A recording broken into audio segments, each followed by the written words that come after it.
Mateus capítulo 15, a partir do versículo 1, a qual nos traz como epígrafe a tradição dos anciões. E diz assim: E então chegaram ao pé de Jesus uns escribas e fariseus de Jerusalém, dizendo: Por que transgride os teus discípulos a tradição dos anciões? Pois não lavam as mãos quando comem pão. Ele, porém, respondendo, disse-lhes: Por que transgride vós também o mandamento de Deus pela vossa tradição? Porque Deus ordenou, dizendo: Honra teu pai e a tua mãe, e quem maldisser o pai ou a mãe, que morra de morte. Mas vós dizeis: Qualquer que disser ao pai ou à mãe, é oferta ao Senhor, o que poderias aproveitar de mim, esse não precisa honrar nem o seu pai e nem a sua mãe. E desta forma, vocês invalidaste pela vossa tradição o mandamento de Deus. Hipócritas! Bem profetizou Isaías ao vosso respeito, dizendo: Este povo honra-me com seus lábios, mas o seu coração está longe de mim. Mas em vão me adora, ensinando doutrinas que são preceitos dos homens. A tradição dos anciões ou anciões moderna. E aí, de certa feita, Jesus, num dia de sábado, com fome, ele e seus discípulos entram na seara e quebram espigas e passam a comer, porque estavam com fome. E aí os fariseus, vendo isso, começam a falar, a dizer que tanto Jesus como seus discípulos estão transgredindo a lei de Deus ou a tradição dos anciões, porque estão trabalhando no sábado, quebrando espiga no sábado, sem se importar de que eles poderiam estar com fome ali, que aquilo era uma necessidade básica. Mas a questão maior ali para os fariseus é que Jesus e seus discípulos estavam quebrando a lei, a tradição, o sábado, porque ele entrou na seara e foi quebrar espigas, comer juntamente com seus discípulos. E aqui no capítulo 15 ele diz: Por que transgride?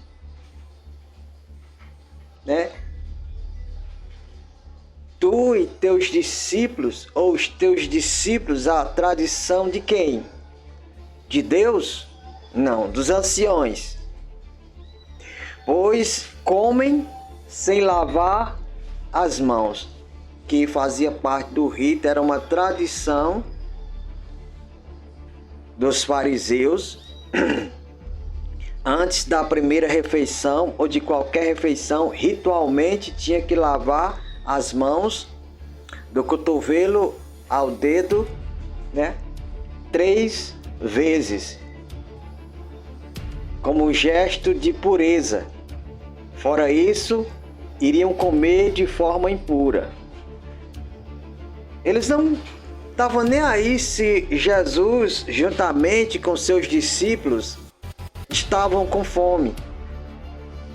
A preocupação deles era que Jesus estava quebrando a tradição dos anciões. Os discípulos estavam quebrando a tradição dos anciões, que não era tradição de Deus, que não era um mandamento de Deus ali no Novo Testamento. E aí Jesus, no versículo 3, ele diz: Ele, porém, respondendo, disse-lhes: Por que transgredis vós também o mandamento de quem? De Deus, pela vossa tradição. Jesus disse: Vocês transgridem o mandamento de Deus pela tradição dos anciões. Como assim? E Jesus começa a falar: olha, na lei está escrito que honra teu pai e tua mãe, e quem desonrar pai ou mãe seja digno de morte, morra de morte. Aí Jesus diz: mas vocês são transgressores da lei de Deus, preservando a lei dos anciões, a tradição dos anciões. Porque vocês dizem na vossa tradição: se alguém tiver algum bem e disser assim, esse bem vai ser destinado à obra de Deus. E se vê seu pai e sua mãe carecendo de necessidade, mas se essa pessoa, em vez de ajudar seu pai ou sua mãe, pegar os seus bens, aquilo que poderia aproveitar, o melhor que ela tinha, e ela doar, e ela levar para o templo, ela será perdoada de qualquer coisa, porque seria o certo a fazer. Seria o certo a fazer, pegar o que ela tinha, que poderia ajudar seu pai e a sua mãe, e seria o certo doar o templo e deixar seu pai e sua mãe passando necessidade, e isso na tradição dos anciões, que seria aceito por Deus. E Jesus chama eles de quê? Jesus diz que eles, desta forma, desta maneira, eles invalidam pela tradição dos anciões o mandamento de Deus. E aí Jesus, no versículo 7, ele chama eles de hipócritas, fingidos, pessoas falsas. E bem havia profetizado o profeta Isaías acerca desse povo, dizendo: este povo me honra com seus lábios, mas o seu coração está longe de mim. Mas em vão me adoram, ensinando doutrinas que são preceitos dos homens. Hoje, o que tem de igreja, o que tem de ministério, vivenciando a tradição dos anciões, e eu não falo aqui somente a tradição dos anciões do Novo Testamento, mas dos anciões agora, do tempo presente. A tradição de pastores, a tradição de bispos, a tradição de supostos apóstolos, que provém do pai, que provém do avô, que provém do bisavô, e tem sido colocado não só ao lado das leis de Deus, como inserido à força na compreensão do povo como sendo palavra ou lei de Deus. Então, eles acabam legalizando até mesmo aquilo que é transgressão, que é pecado diante de Deus, tornando a sua criação, seus preceitos, sua linha de raciocínio, seu entendimento, uma tradição que torna-se tradição de anciões, e não aquilo que é provido diretamente da palavra de Deus. Olha a preocupação dos escribas e fariseus. Porque os teus discípulos ou tu come sem lavar as mãos. E como eu falei na questão da seara, a outra vez, cujo qual Jesus entra juntamente com os discípulos com fome no dia de sábado, e eles dizem que Jesus com os seus discípulos estão quebrando a lei, a tradição dos anciões, porque está fazendo uma obra no dia de sábado. Ou seja, Jesus fala: qual de vocês, tendo um jumento caindo no buraco no dia de sábado, vocês não vão lá para tirar ele? Qual de vocês, uma ovelha, esteja perdida ou caída no buraco, vocês não vão lá buscá-la no dia do sábado? O que é mais importante? O que é mais importante? Aquele que foi feito à imagem e semelhança de Deus. Hoje, a grande maioria de denominação, de ministério, eles estão levando o povo a uma escravidão espiritual, cheios de regras, cheios de mandamento: não toque nisso, não mexa naquilo, e tem os dias de festa sagrado, ficam extorquindo a membresia, né? Todos aqueles que compõem ali a congregação, a igreja, extorquindo dinheiro, exigindo coisas e mais coisas, colocando fardos pesados sobre os ombros dos membros, dos congregados, dos obreiros, quando eles mesmos não são capazes de mover com um só dedo. E a quantidade de pessoas que estão hoje na igreja oprimidas, sabendo que o cristianismo é o caminho mais indicado para a vida eterna, que Jesus está no verdadeiro cristianismo, sabendo que a igreja é o mais próximo de Deus, eles se tornam presas, alvos e oprimidos por seus líderes, por seus pastores, com medo de sair da denominação, porque são ameaçados de serem amaldiçoados. Eu tenho experiência própria disso, que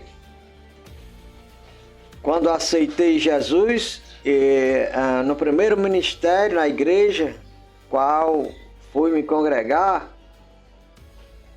e desde o princípio, dos primeiros dias de fé, antes de eu aceitar Jesus, Deus já havia passado a fazer uma obra na minha vida, embora que eu odiasse os crentes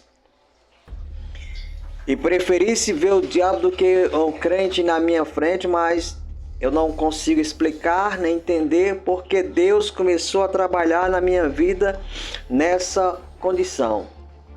E antes de ir à igreja e aceitar Jesus, a obra de libertação passou a acontecer na minha vida.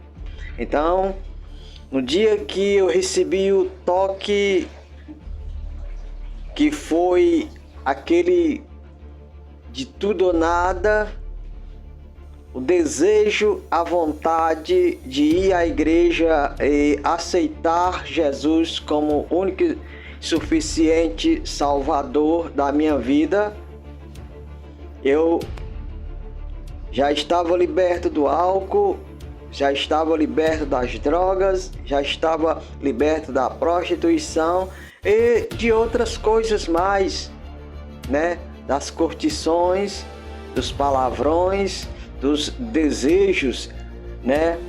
Contrários à palavra de Deus.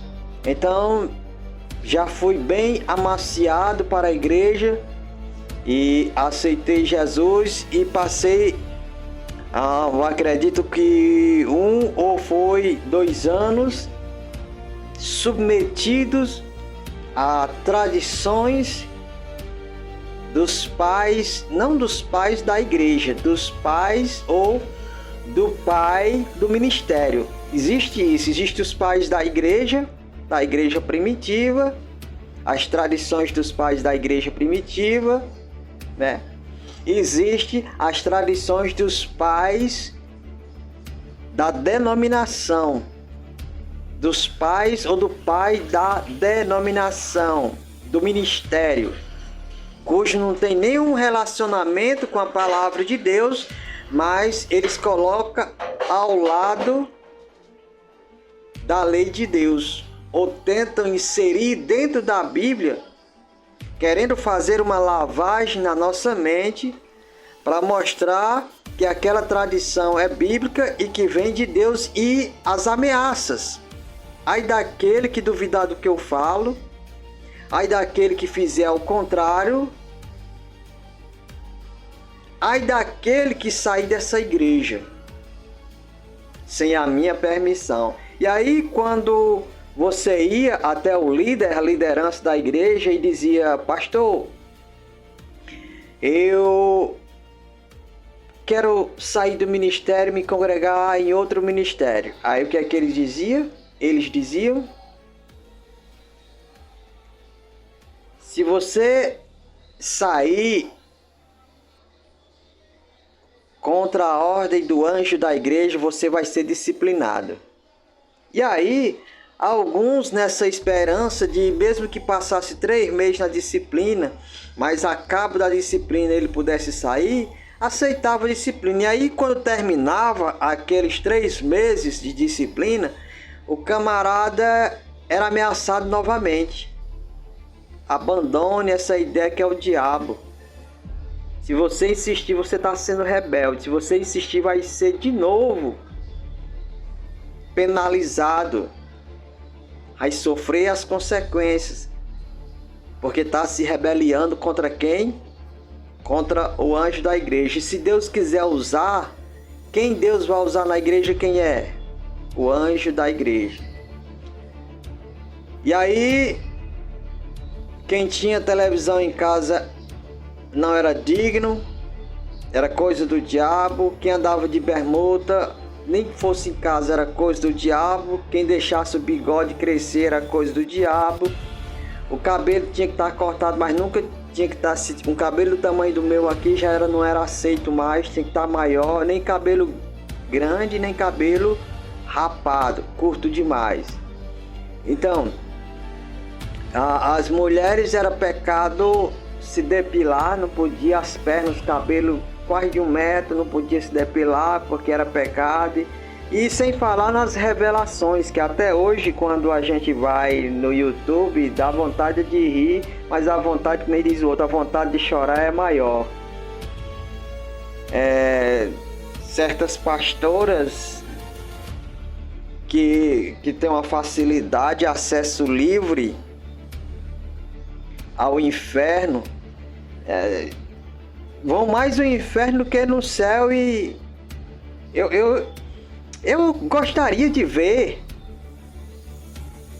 ter uma visão de como é o inferno. Mas assim, eu não tenho nenhum desejo de estar passeando no inferno. Só indo lá e voltando, e ver demônios torturando pessoas, isso é antibíblico. O diabo sentado num trono, escrevendo, mostrando não sei o que, vendo as pessoas os artistas, atores, pessoas famosas, vendo as pessoas queimando no inferno.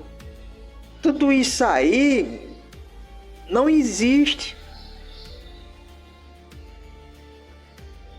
Não. Onde é que está escrito? Será que é porque estão pautados nos textos que falam da morte do homem rico e do pobre Lázaro?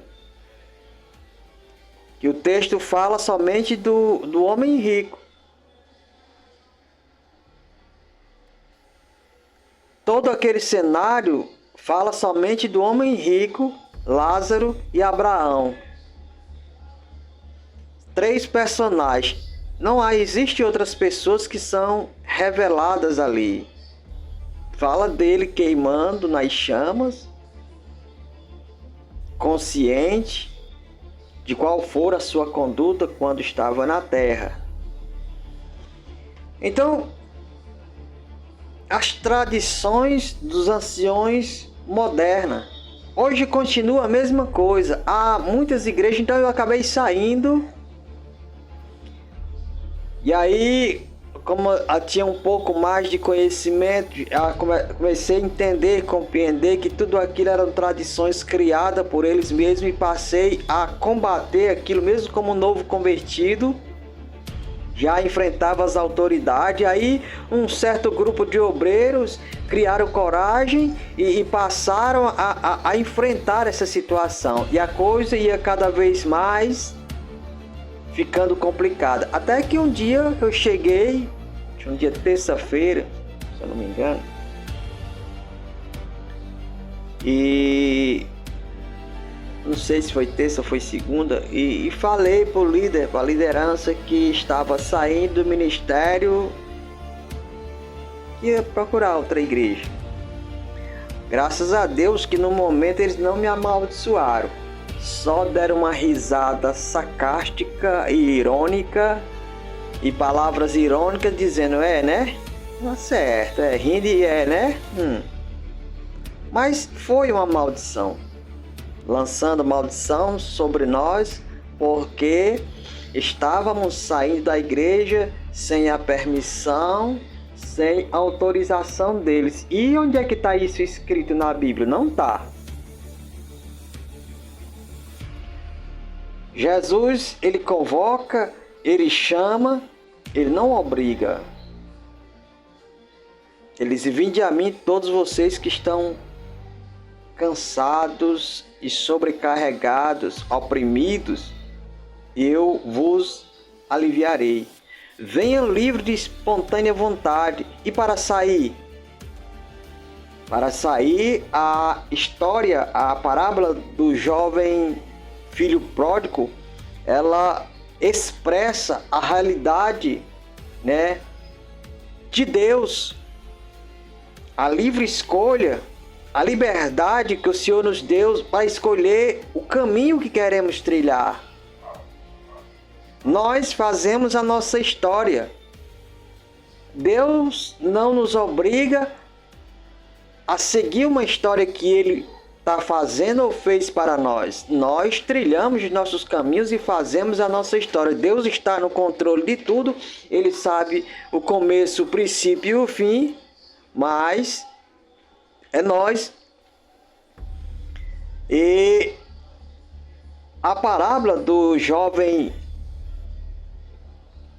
ou filho pródigo, ela revela muito sobre essa questão de estarmos no ministério, numa igreja, numa congregação e não estarmos mais à vontade ali e haver o desejo de sair daquela igreja, daquele ministério para procurar outro ou para outro. E com relação a isso, a parábola do filho pródigo diz claramente, o filho não estava se sentindo bem na casa, pediu a sua parte da herança, o pai não questionou, dividiu a herança, deu a parte dele e o pai o deixou partir. E que a parábola nos diz que quando aconteceu dele, que nem o ditado popular, quebrar a cara e reconhecer que a casa do pai era o lugar que ele deveria estar, ele falou consigo mesmo, levantar-me-ei e irei ter com meu pai. Foi uma decisão, a decisão de sair foi dele, a decisão de voltar foi dele e o pai já o aguardava dias após dia, na esperança de um dia o filho voltar, e até que então o filho voltou. Mas foi uma decisão para sair, o pai não segurou, e uma decisão para voltar, e o pai não o obrigou a retornar. As circunstâncias, as consequências da escolha daquele jovem, fez com que ele tornasse a realidade e que a casa do pai era o melhor lugar para ele. Então, trazendo para a nossa vida e espiritual, nós fazemos a escolha, nós tomamos as decisões e cabe a nós seguir um caminho, trilhar um caminho. Cabe a nós se arrepender e retornar para a casa do Pai. Então, essa questão de não abençoar, recentemente eu vi uns irmãos sair de uma igreja e o pastor deles não os abençoou porque não achou correto. Eles não estavam mais se sentindo bem, havia conflito entre ambos, entre líder e liderado, e aí quiseram sair e ele não quis liberar,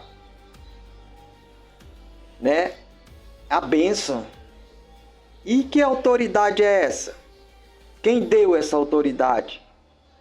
Na mente desse líder foi Deus que deu. Deus não deu essa autoridade a ele.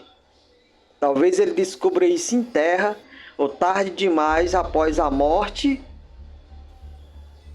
porque nessa sua conduta ele corre um sério risco de herdar uma eternidade sem Deus, sem paz e sem salvação. A injustiça, a iniquidade. Porque eles são vistos como hipócritas. Esses líderes que carregam tradições criadas por eles mesmos, eles nem entram no céu e impedem que outras pessoas entram. Eles atam fardos pesados, colocam nos ombros dessas pessoas, membros e de congregado, cujo qual nem com o dedo eles querem mover. É tipo, faço o que eu mando, mas não faço o que eu faço. E Jesus disse que eles correm de mar a mar, movem céus e terra para agariar seguidores, prosélitos, discípulos, mas tornando essas pessoas duas vezes filhos do inferno. Porque pessoas que vivem no mundo sem Deus, sem paz e sem salvação, elas já são filhas do inferno. Morrer sem Deus, sem paz e sem salvação é herdar uma eternidade também sem Deus, sem paz e sem salvação. São filhos do inferno. E aí, esses anciões ministeriais, com suas tradições criadas, seus métodos, suas formas criadas por eles mesmos, eles rodeiam céu e terra, mar a mar, procurando prosélitos, procurando discípulos, procurando seguidores no nome de Cristo, mas tornam essas pessoas duas vezes filhas do inferno. Primeiro porque vieram de uma condenação, permanecem na mesma condenação. Chegaram ao conhecimento de uma meia-verdade e elas continuam ainda com mais uma condenação por seguir a tradição desses anciões locais, desses anciões ministeriais, denominacionais, que colocam fardos pesados sobre as pessoas. Jesus fala claramente, se você entender, talvez você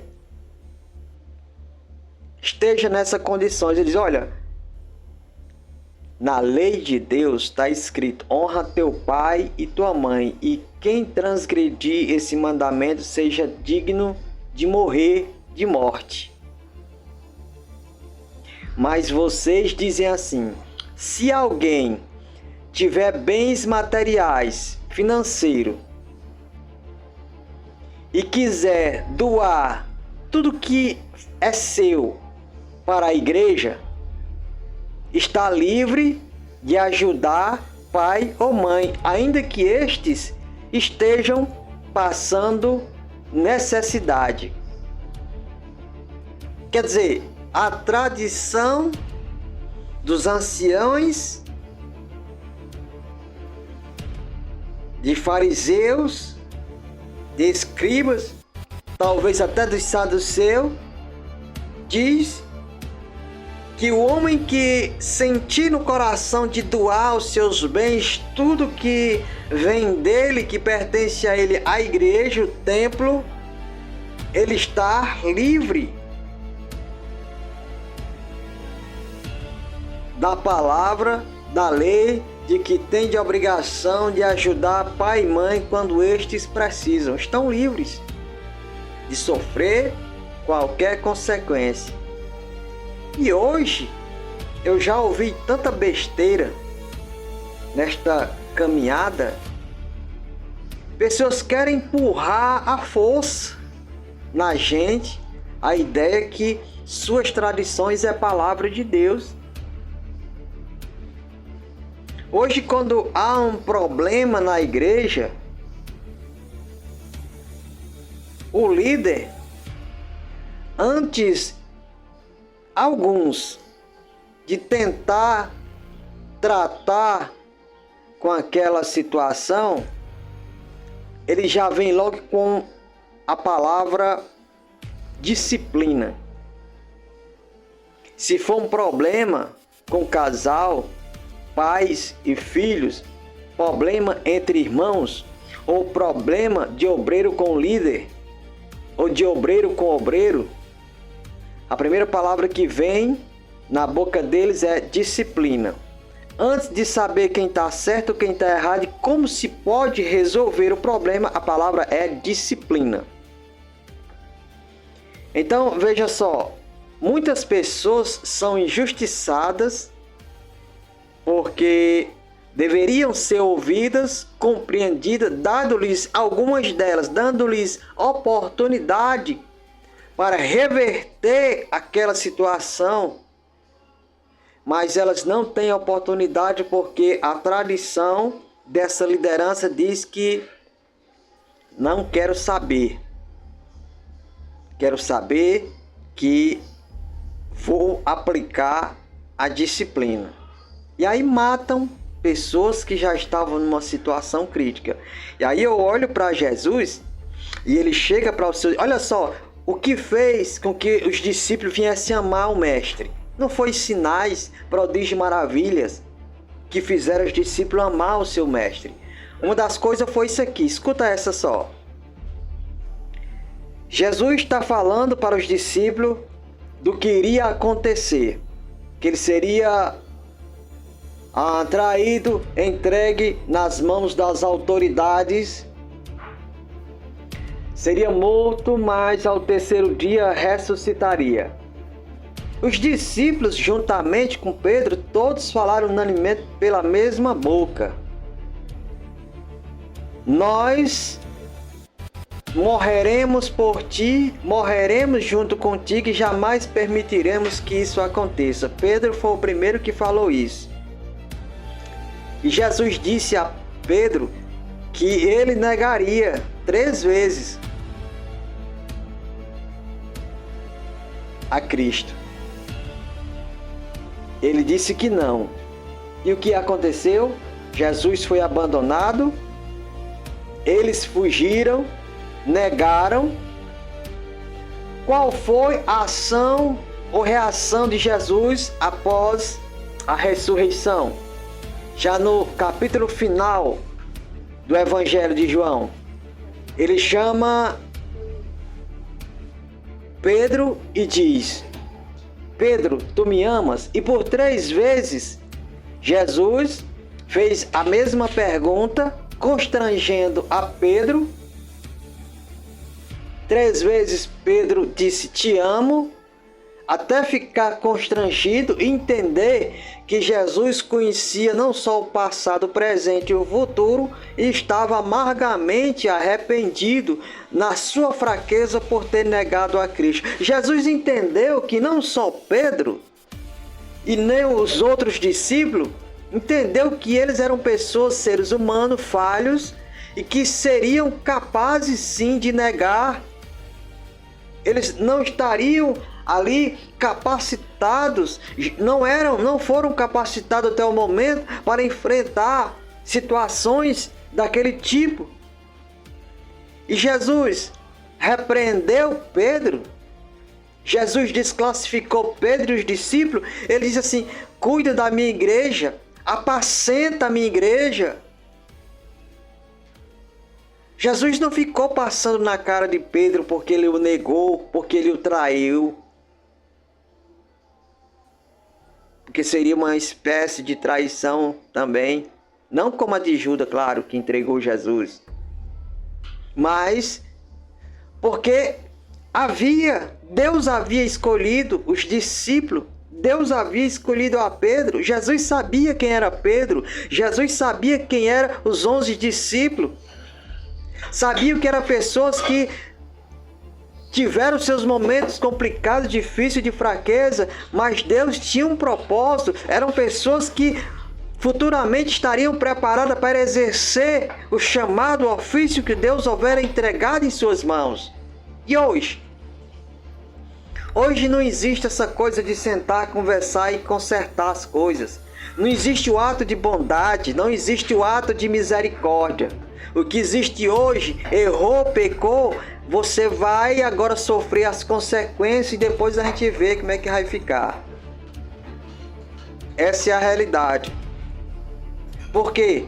Porque isso faz parte da tradição dos anciões ministeriais do tempo presente. Isso tem matado muitos cristãos.